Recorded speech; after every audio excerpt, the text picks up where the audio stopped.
Hi అండి. ఇక్కడ చూస్తున్నారు కదా, ఇది వచ్చేసి మన గొల్లగూడెం ప్రాంతం. అంటే వరంగల్ క్రాస్ రోడ్ నుంచి ఎద్లాపురం దగ్గర ఉన్న గొల్లగూడెం అనమాట ఇది. సో ఇక్కడ మన ఖమ్మంలో కేబుల్ బ్రిడ్జ్ పనుల కోసం ఇక్కడ ఒక స్థలాన్ని కేటాయించుకున్నారు వాళ్ళు. అక్కడ కేబుల్ బ్రిడ్జ్కి సంబంధించిన పనులు అయితే శరవేగంగా సాగుతున్నాయి. గత కొన్ని నెలలుగా ఇక్కడ వాళ్ళు వర్క్ చేస్తున్నారు. ఇక్కడ చూస్తున్నారు కదా, ఎక్విప్మెంట్ అంతా కూడా ఇక్కడ పెట్టేసుకొని ఇక్కడ నుంచి వర్క్ అనేది నడుస్తుంది. సో దాదాపు ఈ సంవత్సరం కానీ వచ్చే సంవత్సరం కానీ మన మున్నేరు వాగుపైన కేబుల్ బ్రిడ్జ్ అనేది పూర్తి చేయాలని అనుకుంటున్నట్టున్నారు. సో అయితే ఈ ఖమ్మం జిల్లా ప్రజలకైతే కొన్ని నెలల క్రితం కేసీఆర్ ఈ మున్నేరు వాగుపై ఉన్న కేబుల్ బ్రిడ్జ్ విషయంలో తీపి కబురు చెప్పడం మనం చూసాం. బీఆర్ఎస్ బహిరంగ సభ వేదికగా మున్నేరు బ్రిడ్జ్ విషయంలో సీఎం హామీ ఇచ్చారు. ఆ మరుసటి రోజే నిధులు కూడా విడుదల చేశారు. మున్నేరు వాగుపై అత్యాధునిక పద్ధతిలో ఈ కేబుల్ బ్రిడ్జ్ నిర్మాణానికి 180 కోట్లు మంజూరు చేస్తూ రాష్ట్ర రోడ్లు భవనాల శాఖ ఉత్తర్వులు జారీ కూడా చేసింది. 420 మీటర్ల పొడవున ఈ కేబుల్ వంతెనను నిర్మించనున్నారు. ఈ కేబుల్ వంతెన 300 మీటర్లు కేబుల్పై నిలవనుండగా మిగిలిన 120 మీటర్లు ఆర్సీసీతో నిర్మించబోతున్నారు. ఇక్కడ మనం చూస్తున్నాం కదా, ఇదేంటంటే మనం ఎక్కడైతే ఆ వర్క్ నడుస్తుందో అది వెళ్ళే రూటు ఇదంతా గొల్లగూడెం, అంటే ఎదులపల్లి నుంచి గొల్లగూడెం వెళ్ళే ప్రాంతము. మీరు అలా ముందుకెళ్తుంటే లెఫ్ట్ సైడ్లో మీకు ఇప్పుడు మనం వెళ్తూ ఎదులపురం నుంచి శ్రీ సిటీ వైపు వెళ్తున్నాం కాబట్టి ఆ రూట్లో మీకు లెఫ్ట్లో కనిపిస్తుంది. సో ఇక్కడ చూడండి, ఇక్కడ వర్క్ నడుస్తుంది. సో ఈ వర్క్ అంతా సంబంధించిన అనమాట, బ్రిడ్జ్ కోసం సంబంధించిన వర్క్ సంబంధించిన ప్లేస్ ఇది. సో ఇక్కడ నుంచి చాలా ఎక్విప్మెంట్ కూడా తీసుకెళ్తున్నారు వాళ్ళు. అయితే ఈ ఖమ్మంలోని మున్నేరు వాగుపై దశాబ్దాల క్రితం ఆ బ్రిడ్జ్ నిర్మాణం జరిగింది. అతి తక్కువ వెడల్పు గల ఈ వంతెన కావడంతో రాకపోకలకు చాలా ఇబ్బందిగా కూడా ఉంది. మన వరంగల్ నుంచి ఖమ్మం పట్టణానికి వచ్చే వాహనాలు కూడా ఈ వంతెన గుండానే ప్రయాణించాల్సి ఉంటుంది. ఖమ్మం పట్టణం భారీగా విస్తరించడం, సూర్యాపేట శివపేట మార్గంలో వాహనాల రద్దీ మరింత పెరగడంతో ఈ వంతెనపై నిత్యం ట్రాఫిక్ జామ్ అవుతుంది. తరచూ ప్రమాదాలు కూడా జరుగుతూనే ఉన్నాయి. మున్నేరు వాగుపై వంతెన నిర్మించాలని సీఎం కేసీఆర్కు అప్పటి మంత్రి పువ్వాడ అజయ్ కుమార్ విజ్ఞప్తి చేశారు. వంతెన నిర్మాణానికి నిధులు మంజూరు చేయమని కోరారు. అయితే ఖమ్మం బీఆర్ఎస్ బహిరంగ సభలో అప్పుడు తెలంగాణ ముఖ్యమంత్రి అయిన కేసీఆర్ హామీ ఇచ్చారు.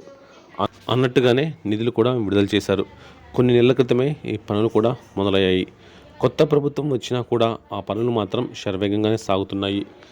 వీలైనంత త్వరగా ఈ పనిని పూర్తి చేయాలని వారు కూడా కంకణం కట్టుకున్నారు. అయితే ఈ బ్రిడ్జి వచ్చేసి హైదరాబాద్లోని దుర్గం చెరువుపై నిర్మించిన తరహాలోనే ఖమ్మం మున్నేరు వాగుపై దాదాపు 180 కోట్ల వ్యయంతో ఈ కేబుల్ బ్రిడ్జిని నిర్మించబోతున్నారు. త్వరలోనే వంతెన నిర్మాణానికి అవసరమైన డిజైన్లను కూడా రూపొందించి టెండర్ల ప్రక్రియ కూడా మొదలుపెట్టనున్నట్టు అధికారులు ఇప్పటికే చెప్పుకొచ్చారు. ఇక్కడ చూస్తున్నారు కదా, వర్క్ అయితే స్టార్ట్ అయిపోయింది. సో ఇది వచ్చేసి మన ఖమ్మంలోని బ్రిడ్జ్ ప్రాంతం, మున్నేరు బ్రిడ్జ్ ప్రాంతం. ఇక లెఫ్ట్ సైడ్లో చూడండి ప్రొక్లైన్స్, అంటే శ్మశానం నుంచి కూడా లోపల నుంచి వస్తున్నట్టు కనిపిస్తుంది. సో ఇది మొత్తం కూడా వర్క్ అయితే బాగానే నడుస్తుంది. ఇక్కడ వచ్చేసి బ్రిడ్జ్ అనేది ఎప్పటియో బ్రిటిష్ కాలం నాటి బ్రిడ్జ్ అంటారు. సో మొన్న వరదల సమయంలో ఈ బ్రిడ్జ్ అసలు ఎక్కడ కూలిపోతుందో, ఈ బ్రిడ్జ్ పై నుంచి ఎక్కడ వాటర్ పోతాయి అన్న భయం అందరిలో కలిగింది ఖమ్మం ప్రజలలో. సో అందుకోసం వీలైన త్వరగా కూడా ఈ బ్రిడ్జ్ పనులు పూర్తి చేసేలా కనిపిస్తున్నారు. చూశారు కదా ఇక్కడ వర్క్ ఎలా నడుస్తుందో. సో మొత్తం అక్కడ చుట్టుపక్కల లెఫ్ట్ సైడ్ రైట్ సైడ్ కూడా మీకు ఒక కేబుల్ బ్రిడ్జ్ రోడ్డు కోసం ప్రత్యేకమైన ఎక్విప్మెంట్ అని అక్కడ ఏర్పాటు చేసి, అక్కడ రోడ్డు కన్స్ట్రక్షన్ కోసం ఒక కేబుల్ బ్రిడ్జ్ ఏర్పాటు చేసి ప్రజలకు ఈ సౌకర్యవంతంగా ఈ రవాణా ట్రావెలింగ్ చేయడానికి అన్ని ఏర్పాట్లు ప్రభుత్వం అధికారులు చేస్తున్నారు.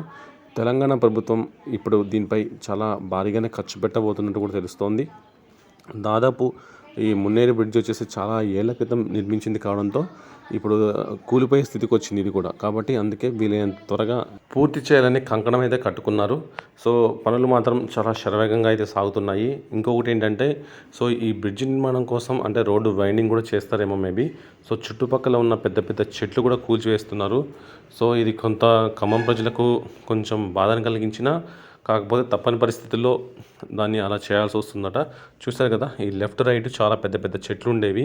సో ఇరుకు ప్రాంతం కావడంతో కొన్ని చెట్లు కూడా కూల్చేశారు. ఇంకా ఆ రోడ్డు మొత్తం కూడా మనం చూస్తున్నాం కదా, ఇదంతా హైదరాబాద్కి వెళ్ళే రూటు. సో ఈ రూట్లో ఉన్న చెట్లు కూడా పెద్ద పెద్ద చెట్లు అన్నీ కూడా కూల్చివేస్తున్నారు. ఇక మ్యాక్సిమం ఈ ఏడాది వరకు పూర్తి చేయాలనే ప్లాన్లో అయితే అక్కడే ప్రభుత్వం ఉంది. ఇప్పుడు మనం చూడండి, ఈ లెఫ్ట్ సైడ్ చాలా పెద్ద చెట్లు ఉండేవి ఒకప్పుడు. సో కానీ ఇవన్నీ కూడా మొత్తం నరికేశారు. ఇటీవల చూస్తే ఖమ్మంలో ట్రాఫిక్ విపరీతంగా పెరిగిపోయింది. ఒకప్పుడు ఎక్కడో ఒక చోట ట్రాఫిక్ జామ్ అయ్యేది. కానీ మనం ఎప్పుడైతే ఖమ్మంలోకి ఎంట్రీ అంటే ఇక్కడ స్టార్టింగ్ నుంచి చూస్తే ఇది నాయుడుపేట ప్రాంతము. ఈ నాయుడుపేట దగ్గర నుంచి కాలవడ్డు నుంచి మయూర్ సెంటర్, బస్ స్టాండ్ ప్రాంతం, వైరా రోడ్డు ఇలా చాలా ట్రాఫిక్ అయిపోతుంది. అందులోనూ మన హైదరాబాద్ వెహికల్స్ అనేవి ఇదే ప్రాంతం నుంచి కంపల్సరీగా వెళ్ళాల్సి ఉంటుంది. కాబట్టి ఇక్కడ చాలా బస్సులో వచ్చేవాళ్ళు కానీ, కార్లో వచ్చేవాళ్ళు కానీ, లారీలకు కానీ చాలా ప్రాబ్లం అవుతుంది. ఒక 2 వెహికల్స్ బ్రిడ్జ్ మీద నుంచి పోతే చాలా ఇబ్బందిగా ఉంటుందన్నమాట. హెవీ వెహికల్స్ అనేవి 2 అనేవి అటు నుంచి ఒకటి ఇటు నుంచి ఒకటి మాత్రం ఇలా వస్తున్నప్పుడు ఎంతో ఇబ్బందిగా మారుతుంది. కాబట్టి ఆ ఇబ్బందిని అర్థం చేసుకున్న అధికారులు కూడా వీలైనంత త్వరగా ఈ బ్రిడ్జ్ నిర్మాణం పూర్తి చేసి సో ఖమ్మం ప్రజలకు త్వరలోనే గుడ్ న్యూస్ అయితే చెప్పబోతున్నారు. అది త్వరలోనే దీన్ని ఖమ్మం కేబుల్ బ్రిడ్జ్ని కూడా లాంచ్ చేయబోతున్నారు. సో అది వస్తే మాత్రం ఖమ్మం ప్రజల కష్టాలతో పాటు చుట్టుపక్కల తిరిగే వాళ్ళు అంటే మన హైదరాబాద్ నుంచి వెళ్ళే వాళ్ళు, లేకపోతే ఇటు అశ్వరావుపేట, రాజమండ్రి వెళ్ళే వాళ్ళకు కూడా ఇది ఈజీగా ఉంటుంది. ఈ వీడియో మీకు నచ్చినట్టయితే తప్పక లైక్ చేయండి.